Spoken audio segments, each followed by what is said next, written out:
Halo, salam guru penggerak. Saya Eva Novelia Siregar, CGP Angkatan 4 dari Kota Tebing Tinggi. Saya akan memaparkan koneksi antar materi pengambilan keputusan sebagai pemimpin pembelajaran. Bagaimana pandangan Ki Hajar Dewantara dengan filosofi Pratap Triloka memiliki pengaruh terhadap bagaimana sebuah pengambilan keputusan sebagai pemimpin pembelajaran diambil?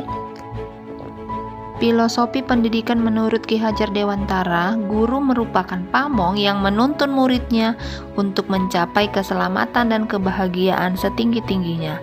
Dalam menuntun murid ini, Ki Hajar Dewantara mencetuskan 3 semboyan yang harus dihidupi seorang guru, dikenal dengan istilah Pratap Triloka, yaitu Ing Ngarsa Sung Tulada, Ing Madya Mangunkarsa, dan Tut Wuri Handayani. Yang menjadi keterkaitan antara Pratap Triloka dengan pengambilan keputusan yaitu yang pertama, Ing Ngarsa Sung Tulada, yaitu bagaimana pengambilan keputusan yang diambil seorang guru dapat menjadi teladan ataupun contoh bagi muridnya. Yang kedua adalah Ing Madya Mangunkarsa, yaitu bagaimana sebuah keputusan yang diambil seorang guru dapat menciptakan semangat bagi murid-muridnya. Dan yang terakhir adalah Tut Wuri Handayani, yaitu bagaimana sebuah keputusan yang diambil seorang guru dapat mendorong muridnya mengembangkan kodratnya untuk mencapai well-being-nya. Bagaimana nilai-nilai yang tertanam dalam diri kita berpengaruh kepada prinsip-prinsip yang kita ambil dalam pengambilan keputusan. Nilai-nilai kebajikan yang tertanam dalam diri kita, terkhususnya nilai dan peran guru penggerak, akan membentuk karakter dan pola pikir serta prinsip hidup yang kita yakini dalam kehidupan kita. Sehingga pola pikir dan prinsip hidup inilah yang nantinya yang akan menentukan keputusan apa yang akan kita ambil. Bagaimana kegiatan terbimbing yang kita lakukan pada materi pengambilan keputusan berkaitan dengan kegiatan coaching yang diberikan pendamping atau fasilitator dalam perjalanan proses pembelajaran kita, terutama dalam pengujian pengambilan keputusan yang telah kita ambil. Apakah pengambilan keputusan tersebut telah efektif? Masihkah ada pertanyaan-pertanyaan dalam diri kita atas pengambilan keputusan tersebut? Hal-hal ini tentunya bisa dibantu oleh sesi coaching yang telah dibahas pada modul 2 sebelumnya. Kegiatan terbimbing yang dilakukan pada materi pengambilan keputusan terkait coaching yang diberikan fasilitator ataupun pendamping membantu saya untuk mengevaluasi setiap keputusan yang diambil sebagai pemimpin pembelajaran. Apakah keputusan yang diambil sudah berpihak pada murid? Apakah berdasarkan nilai-nilai kebajikan universal? Atau apakah keputusan tersebut dapat dipertanggungjawabkan? Bagaimana kemampuan guru dalam mengelola dan menyadari aspek sosial emosionalnya akan berpengaruh terhadap pengambilan keputusan? Kemampuan guru mengelola dan menyadari aspek sosial emosionalnya sangat berpengaruh dalam mengambil keputusan. Ketika pengambilan keputusan dilakukan pada keadaan emosi yang tidak stabil, maka keputusan yang diambil dapat membawa dampak buruk. Untuk mengelola kesadaran sosial emosional, dibutuhkan kesadaran penuh yang dapat dilakukan dengan teknik mindfulness, yaitu teknik stop. Ketika kita sudah berada dalam kesadaran penuh, maka pikiran kita akan tenang dan jernih, sehingga dapat menghasilkan keputusan yang bijak, responsif, dan reflektif. Bagaimana pembahasan studi kasus yang fokus pada masalah moral atau etika kembali kepada nilai-nilai yang dianut seorang pendidik? Seorang guru sebagai pemimpin pembelajaran akan menemui kasus rujukan moral dan dilema etika di sekolah. Bagaimana guru tersebut mengambil keputusan akan berdasarkan nilai-nilai yang dianutnya, yang telah menjadi pola pikir dan prinsip hidupnya. Bagaimana pengambilan keputusan yang tepat tentunya berdampak pada terciptanya lingkungan yang positif, kondusif, aman, dan nyaman. Ketika sebuah keputusan yang diambil tepat akan menciptakan lingkungan yang positif, kondusif, aman, dan nyaman. Pengambilan keputusan yang tepat dapat dilakukan dengan 9 langkah pengambilan dan pengujian keputusan. Yang pertama yaitu menentukan nilai-nilai kebajikan yang saling bertentangan. Kedua, menentukan siapa yang terlibat. Ketiga, apa fakta-fakta yang relevan dengan situasi tersebut.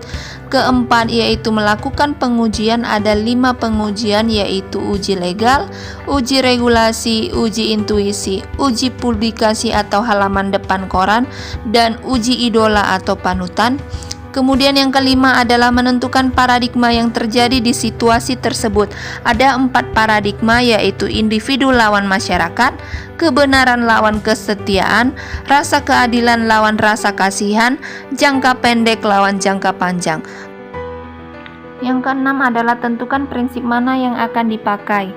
Apakah rule-based thinking, prinsip berpikir berdasarkan peraturan, atau ends-based thinking, prinsip berpikir berdasarkan hasil akhir, atau care-based thinking, prinsip berpikir berdasarkan rasa peduli. Kemudian yang ketujuh adalah apakah ada penyelesaian kreatif dan tidak terpikirkan sebelumnya, ini disebut juga dengan opsi trilema. Kemudian yang kedelapan, apakah keputusan yang akan diambil. Kemudian yang terakhir adalah refleksikan keputusan yang akan diambil. Selanjutnya, apakah kesulitan-kesulitan di lingkungan Anda yang sulit dilaksanakan untuk menjalankan pengambilan keputusan terhadap kasus-kasus dilema etika ini?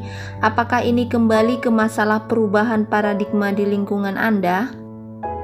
Kesulitan yang dilakukan adalah karena adanya perubahan paradigma. Perubahan paradigma bukanlah sebuah pekerjaan yang mudah dan instan. Diperlukan proses yang dilakukan secara terus-menerus. Perubahan paradigma di ekosistem sekolahlah yang sulit dilakukan karena menentang kebiasaan yang sudah lama terjadi di sekolah. Kemudian yang kedua adalah adanya perbedaan nilai-nilai kebajikan yang dianut.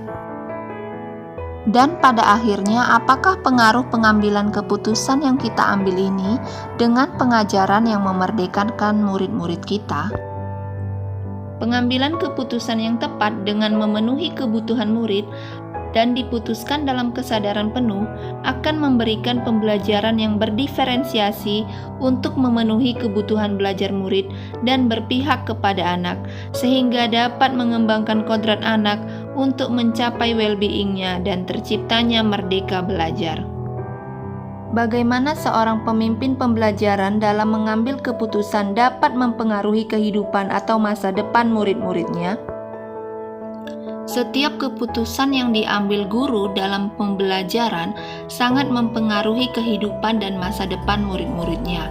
Keputusan bagaimana memenuhi kebutuhan belajar murid, bagaimana menyikapi kasus dilema etika ataupun bujukan moral yang terjadi di sekolah, dan bagaimana menanamkan nilai-nilai kebajikan di dalam diri murid melalui keputusan-keputusan yang diambil. Setiap keputusan-keputusan ini memberikan dampak kepada perkembangan anak untuk mencapai well-being-nya. Apabila semua diputuskan secara matang dan berkesadaran penuh, maka keputusan tersebut akan mendukung kesuksesan anak. Apakah kesimpulan akhir yang dapat Anda tarik dari pembelajaran modul materi ini dan keterkaitannya dengan modul-modul sebelumnya? Guru sebagai pamong yang menuntun murid harus mencerminkan pratap Triloka Ki Hajar Dewantara dalam setiap pengambilan keputusannya. Setiap keputusan yang diambil berdasarkan nilai-nilai kebajikan yang dianut oleh guru, yaitu nilai dan peran guru penggerak. Setiap keputusan yang diambil juga harus berdasarkan visi dan misi sekolah dan dilakukan dalam budaya positif. Setiap keputusan yang akan diambil harus diambil dengan matang dengan menguasai kompetensi sosial dan emosional dengan menerapkan kesadaran penuh. Setiap keputusan sebagai pemimpin pembelajaran harus memberikan pengajaran yang memenuhi kebutuhan murid dalam belajar, yaitu pembelajaran berdiferensiasi, dan melalui coaching model Tirta dapat melatih dirinya untuk mengevaluasi setiap keputusan yang diambilnya. Dengan demikian, setiap keputusan yang diambil menjadi matang, bijak, responsif, dan reflektif yang memberikan pembelajaran yang berpihak pada anak dan merdeka belajar yang menghasilkan murid-murid yang mencapai well-being-nya. Sekianlah pembahasannya, salam dan bahagia.